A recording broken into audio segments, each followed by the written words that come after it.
इस कार्यक्रम के पुण्यार्चक हैं स्वर्गीय श्रीमती विमला, स्वर्गीय श्री नरेंद्र कुमार जैन, उज्जैन मध्य प्रदेश की पावन पुण्य स्मृति में, श्री रविंद्र सिंघई, श्रीमती सरला सिंघई जबलपुर, श्रीमती रश्मि, श्री सतेंद्र जैन ऋषिनगर, उज्जैन मध्य प्रदेश।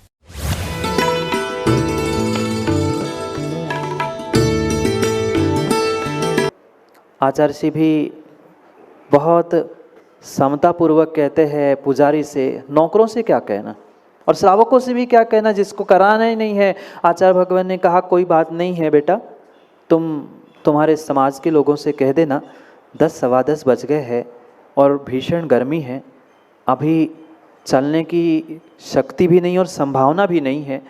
आँखों से इशारों से मुनिराज ने मतलब आचार्य भगवान ने तीनों शुल्लक और भैया जी से पूछ लिया उपास कर लोगे, इशारों से पूछ लिया और पुजारी से कह दिया तुम लोग चिंता मत करो, कह देना समाज वालों से कि कोई विकल्प नहीं है, हमें हमारे गुरु ने उपवास कराना सिखाया है, हम उपवास कर लेंगे।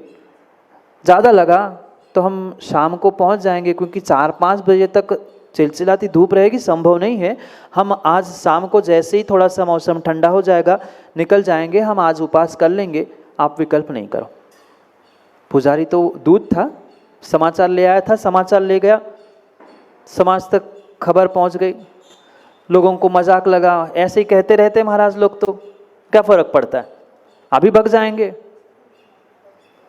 गुरुजी ने पहले ही शिष्यों को विश्वास में लिया था और कहा था जब तक मैं नहीं कहता हूँ तब तक त्याग कर लेना, अगर कुछ हुआ पुण्य का उदय तो देखते हैं। सबने वैसे ही कायोत्सर करके सामाई की। 2:30 साढ़े 3 बज रहे होंगे लगभग। पुनः पुजारी आता है, कहते हैं महाराज जी शुद्धि का जल भर गया है कमंडल में, आप शुद्धि कर लो, पड़घान के लिए श्रावक खड़े हैं। अगर आप जैसा कोई होता ना तो तुरंत माँ बौखला पड़ता, पहले क्या कर रहे थे, अभी आए नहीं। गुरुजी ने इशारा किया, तीनों शुल्लक भैया जी और सबने शुद्धि की, आहार हुए। आहार के बाद पुनः जब वापस आए तो गुरुजी ने पूछा ये क्या था। माताएं फूट फूट कर रोने लगी और कहने लगी क्षमा करना भगवान, क्षमा करना गुरुजी, हमें नहीं पता था कि ऐसे भी निर्ग्रंथ होते हैं, हमें नहीं पता था ऐसे भी निर्ग्रंथ होते हैं। हमें किसी सागर ने नियम दिया था कि हम उनके ही संघ को पड़घान करेंगे, अन्य साधु है ही नहीं है, इसलिए हमने आपको पड़घान नहीं किया था, क्षमा करना, हमें प्रायश्चित दे देना। वह बाकी की कथा तो बहुत लंबी है, वो बात छोड़ो, पर ये कोई मनगढ़ंत कहानी नहीं है। जाके गुरुजी से पूछ लेना, इनसे भी पूछ लेना, हम सब देख के आए हैं। कभी अनिल गंगवाल इस उज्जैन की नगरी में कोई पिच्छी कमंडलधारी पहुंच जाए बिलाला जी, कभी कोई कितनी समाज की व्यवस्था क्यों ना हो, कितनी समाज की व्यवस्था क्यों ना हो, कहाँ गए विवेक विनायक, और कितनी समाज की व्यवस्था क्यों ना हो, कोई कुछ भी कहे कि नहीं तुम लगाना, तुम नहीं लगाना, कम से कम उज्जैन की ये पावन ऐसी धरा है जिसको इतिहास में स्वर्ण अक्षरों से लिखा गया है। कम से कम इस भूमि पर तो ये दृश्य कभी ना हो आने वाले समय में कि कोई दिगंबर मुद्राधारी, कोई आरिका पिच्छी कमंडलधारी इस धरा पे पहुंच जाए, और ऐसा कभी आने वाले समय में नहीं हो। देवेंद्र जी इतना नियम नहीं ले सकते क्या? इतना नियम ले लो, कहीं भी हो, कहीं भी कोई भी हो, मैं तो कहता हूं अच्छा बोलने वाला ही नहीं, इतना संकल्प करो कोई भी पिच्छी कमंडलधारी इस धरा पर पहुंच जाए तो कम से कम हमारा चौका तो हम पड़घान करने के लिए पहुंचेंगे ही पहुंचेंगे। ये उज्जैन की ऐसी भूमि है जहां अनेक निर्ग्रंथ मुनिराजों ने तपस्या की है, श्रावकों आप उनका पड़घान भी नहीं कर पाओ, धिक्कार है। कैसे नियम और कैसे आप बातों में आते हो? किसी श्रावक ने कह दिया, किसी ने कह दिया कि नहीं इन संघ को नहीं देना, इनको नहीं देना। मैं तो कहता हूं एक शुल्लक भी आपके नगर में पहुंच जाए ना तो उनको पहले पड़घा कर आहार देना और फिर स्वयं का भोजन कर लेना। क्या स्थिति हो रही है, क्या विडंबना हो रही है। और ये एक स्थान की नहीं कह रहा हूं, कई ऐसे स्थानों की स्थिति हमने देखी, मुनिराजों की अगवानी हो रही, 4 लोग लेके जा रहे हैं और बढ़िया दुख घर के सामने वो परस्परोपग्रह जीवानाम बढ़िया जैन साहब का नाम लिखा है और घर के युवा और महिलाएं मंजन कर रही है गाउन पहनकर, हाथ तक जोड़ने की। हाँ, अब जो कह रहा हूं मोदी जी सत्य ही कह रहा हूं, झूठ कुछ नहीं कह रहा हूं।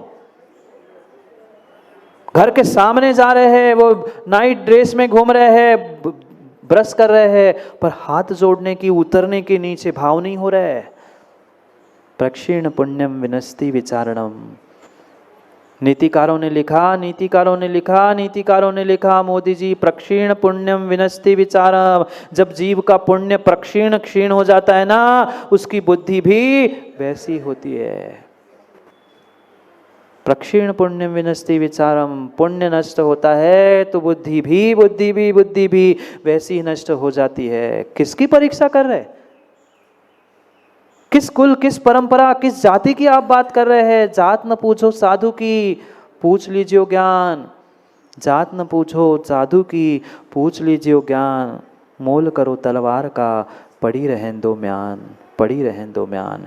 कीमत म्यान की नहीं है, जाति कुल उसके शरीर की नहीं है, संघ की नहीं है, उसके भीतर की ज्ञान, उसकी भीतर की चर्या। मैं तो और कुंद भगवान तो ये कह रहे, उसका ज्ञान उसके पास, उसकी चर्या उसके पास, उसका चारित्र, उसका स्वभाव, उसकी परिणति उसके पास।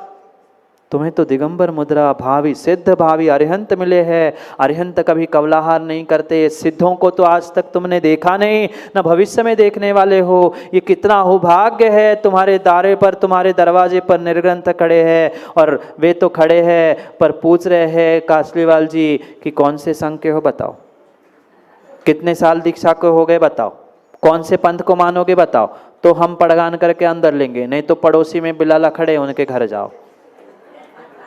ऐसा कभी मत करना, ऐसा कभी मत करना, ऐसा कभी मत करना। कुंद भगवान कह रहे हैं, ज्ञानी तू किसकी परीक्षा कर रहा है? कितने करोड़ आपके घर से ले गए निर्ग्रंथ, कितने करोड़ आपके थाली से उठा के मां ले गए। एक घर में दामाद आता है जो दम लेता है, उसको तो लिफाफा पकड़ाते हो, ये तो लिफाफा भी नहीं ले रहे। मात्र तुम्हारे चंद भोजन के टुकड़े तुम्हारे घर से ले जा रहे हैं, मात्र 2 रोटी के टुकड़े, 2 पेड़े, 2 मिठाई क्या तुमने खिला दी। आप अपने आप को क्या समझने लग गए? हम नहीं है तो मुनिराज का पड़गान नहीं होगा? ऐसे भी लोग, ऐसे भी सेठ हमने अपने कानों से सुने और आंखों से देखे हैं। प्रणत सागर जी याद है, थाली पर बैठे ब्रह्मचारी जी उनको सुना रहे, महाराज को तो कह नहीं सकते डायरेक्ट, उनको सुनाया। एक सेठ जी ने, कहाँ लगे हो तुम और तुम्हारे ऐसे 56 महाराज को हम विहार करा के लाते, हम जैसे सेठ चौका लगा रहे हैं, इसलिए तो तुम्हारी कीमत है, तुम्हें कौन बुलाता है? भैया जी ने वही थाली छोड़ी और हाथ धोकर वापस आ गए। जब तुम ही खिला रहे हो तो तुम ही बचा हुआ खा लेना, अगर मेरा पुण्य होगा तो मैं कहीं भी खा लूंगा। उत्तर नहीं दिया। ताली बजा रहे अपने लिए, बजा लो। ऐसे दृश्य में इसलिए आप लोगों से कह रहा हूँ, सीमेंट इसलिए आपसे कह रहा हूँ कि ये दृश्य हमारे उज्जैन में ना हो, ये दृश्य हमारे उज्जैन में ना हो, ऐसा दृश्य हमारे उज्जैन में ना हो। प्रत्येक कॉलोनी के 1-1, 2-2 परिवार मात्र ये संकल्प करो, इस धरा पर, इस उज्जैन की धरा पर कोई निर्ग्रंथ आ जाए, और मैं तो कहता हूँ बहुत बड़े बड़े प्रभावशाली निर्ग्रंथ आ जाए, आप भले ही चौका नहीं लगाना, पर जिनकी कोई आगे पीछे व्यवस्था नहीं है ना माँ, उनके लिए पहले चौका लगा के पड़गान कर लेना, तो तुम्हारे जैन धर्म और श्रावक धर्म की पूछ हो सकती है, अन्यथा नहीं। क्योंकि जो बड़े कहलाने वाले, जिनका मान सम्मान प्रतिष्ठा बहुत बड़ी है, उनके आगे पीछे तो दौड़ने वाले सैकड़ों करोड़ों मिल जाएंगे बड़े सेठ, पर जिनके आगे पीछे कोई सेठ नहीं है ना, उनके लिए आप सेठ बन के खड़े हो जाना कि हाँ उनके लिए मैं स्वयं सेठ हूं। तब तुम्हारा श्रावक धर्म पलेगा, और ज्ञानी तब कोई पंचम काल में साधु का धर्म पलेगा। श्रावक अगर साधु की, गुरु की परीक्षा करके उन्हें दान देने लग जाएगा, तो कल बनने वाला युवा भी साधु विचार करेगा कि नहीं, मैं साधु बनूं कि नहीं बनूं, चौका लगेगा कि नहीं लगेगा। नहीं, नहीं, कायदा तो यही था, जब जहाँ जैसा समय मिले, हमें जहाँ समय मिले ऐसे स्थानों पर हम स्वयं जाके पड़गान करें, चौका लगाए जहाँ व्यवस्थाओं की कमी है। आज समाज में ही और कॉलोनियों में ही खोजना पड़ता है, भाई 2 दिन तुम लगा लेना, 4 दिन बाद मेरा नंबर है, तब तक तुम खोज लो। हाँ, ऐसी स्थितियाँ है। अध्यक्षों को और कमेटियों को लालटेन लेके जाना, टार्च लेके जाना पड़ता है, भाई तेरा नंबर, तेरा नंबर, तेरा नंबर। नंबर से क्या लॉटरी की टिकट खरीद रहे हो कि फिल्म की लाइन में खड़े हो? ये तो अहोभाग्य था माताओं, ये तो अहोभाग्य था जो भावी सिद्ध तुम्हारे द्वार पर आज खड़े हैं और हम भेज रहे हैं पड़ोसी के घर में, 2 दिन तुम लगा लेना, 4 दिन बाद मेरा समय आएगा, तब मैं छुट्टी के दिनों में लगा लूंगा। क्या है? विचार करो, विचार करो। ये अहोभाग्य मानो कि निर्ग्रंथ आज तुम्हारे द्वार पर, जिनका 23 घंटे का समय मात्र हाथ ऊपर रहते हैं, वे 1 घंटे तुम्हारे द्वार पर, तुम्हारे घर पर वे नीचे मुद्रा करते हुए खड़े हैं। पर फिर भी आप लोगों को कुछ दया, करुणा, प्रेम, वात्सल्य भीतर नहीं है कि तुम परीक्षा करने के लिए पहुंचते हो। किसकी परीक्षा कर रहे हो माँ? किसकी परीक्षा? करना ही अपनी श्रद्धा की परीक्षा करो। ये किसी आगम में नहीं लिखा, ये किसी आगम में नहीं लिखा कि इन साधुओं का ये क्षेत्र है, वहाँ नहीं जा सकते, यहाँ नहीं रह सकते। ये आगम की व्यवस्था ज्ञानियों नहीं है, नहीं है, नहीं है। पढ़ते हैं गाथा, नहीं तो चर्चा में समय निकल जाएगा। 10 बस पढ़ो श्लोक को, 15 नंबर के श्लोक को पढ़ना है। और मैं तो कहता हूँ जिनके पास ग्रंथ नहीं है, बहुत सारे रखे हैं, सबके पास पहुँचाओ, बहुत सारे ग्रंथ उपलब्ध है। प्रत्येक के आँखों से, प्रत्येक के कानों से, हृदय तक, आत्मा तक वह जिनवाणी उतरनी चाहिए। मैं कोई भी अपनी मन की बात नहीं कर रहा हूँ। जो कुंद भगवान ने लिखा है, गोदा जी कुंद भगवान को ही मान लो, कहना जाके दिखाओ, जाके दिखाओ तत्व प्रेमियों से। ये देखो, ये है सत्य, ये है आगम। दूसरे किसी वर्तमान के आचार्यों को मत मानो, मुनि को मत मानो, पर कुंद को मानते हो ना, तो कुंद को मान लो। इतना खुला कहने वाला शायद कोई पहला आचार्य भगवंत होगा, जिन्होंने वह अध्यात्म का तो व्याख्यान कर ही लिया, पर श्रावकों को और साधुओं को, दोनों को पूर्ण रूप से यहाँ वह व्यवहार और क्रिया चारित्र भी सिखा रहे हैं। पढ़ो 15 नंबर के श्लोक को, पढ़ते हैं सब, मेरे बाद में आप पढ़ लेना, फिर एक एक शब्द समझते हैं। दानम भोयमेत्तम दीर्णदिधर्णो हवेदि सायारो पत्ता पत्त विशेषम सद्दंसणे किं वियारेण।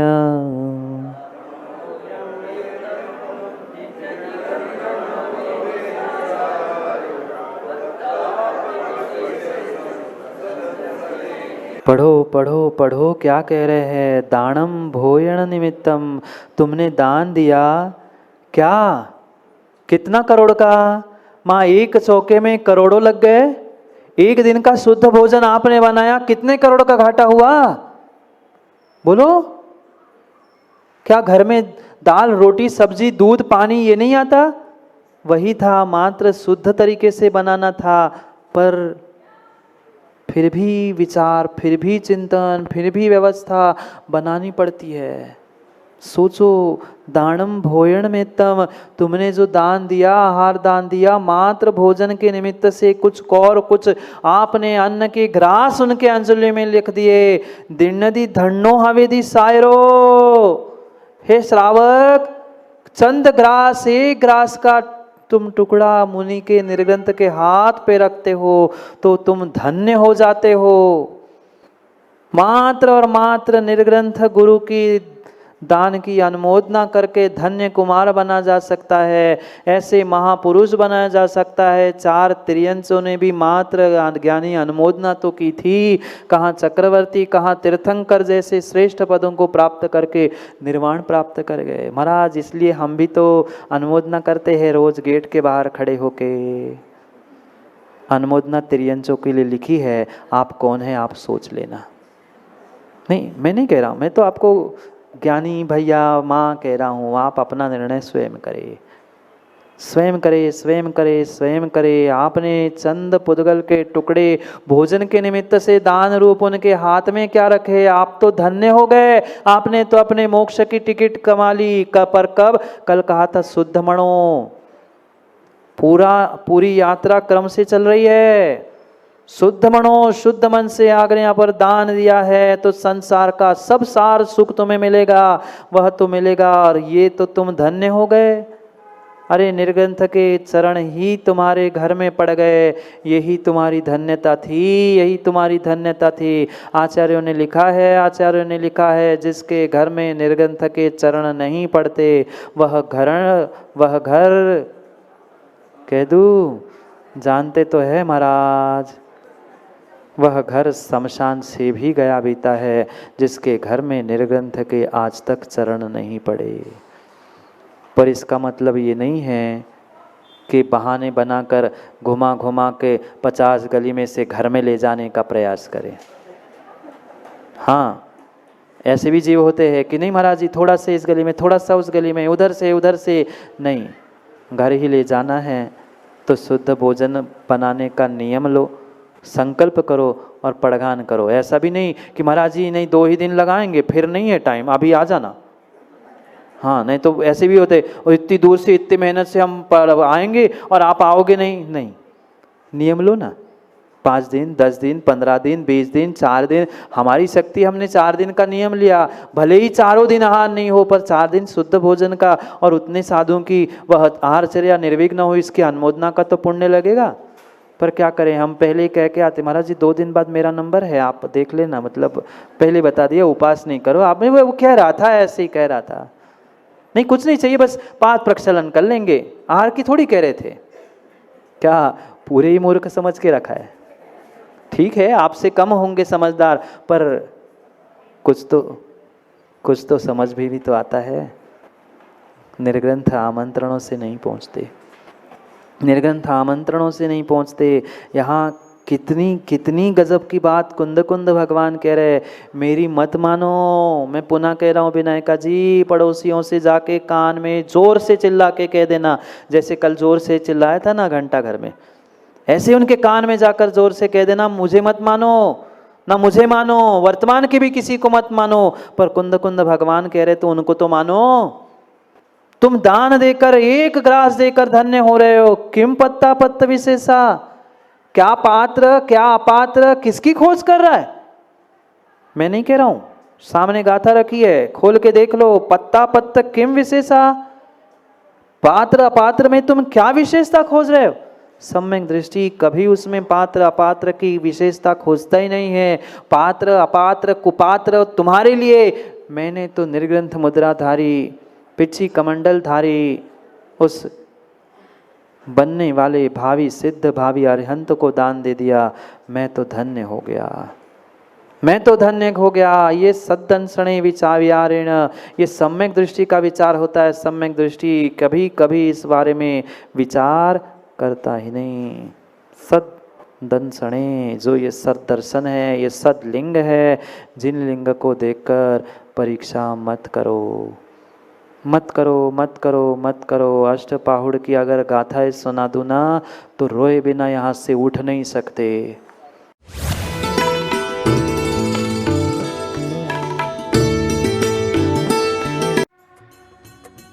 इस कार्यक्रम के पुण्यार्चक थे स्वर्गीय श्रीमती विमला, स्वर्गीय श्री नरेंद्र कुमार जैन, उज्जैन मध्य प्रदेश की पावन पुण्य स्मृति में श्री रविंद्र सिंघई, श्रीमती सरला सिंघई जबलपुर, श्रीमती रश्मि, श्री सतेंद्र जैन ऋषिनगर, उज्जैन मध्य प्रदेश।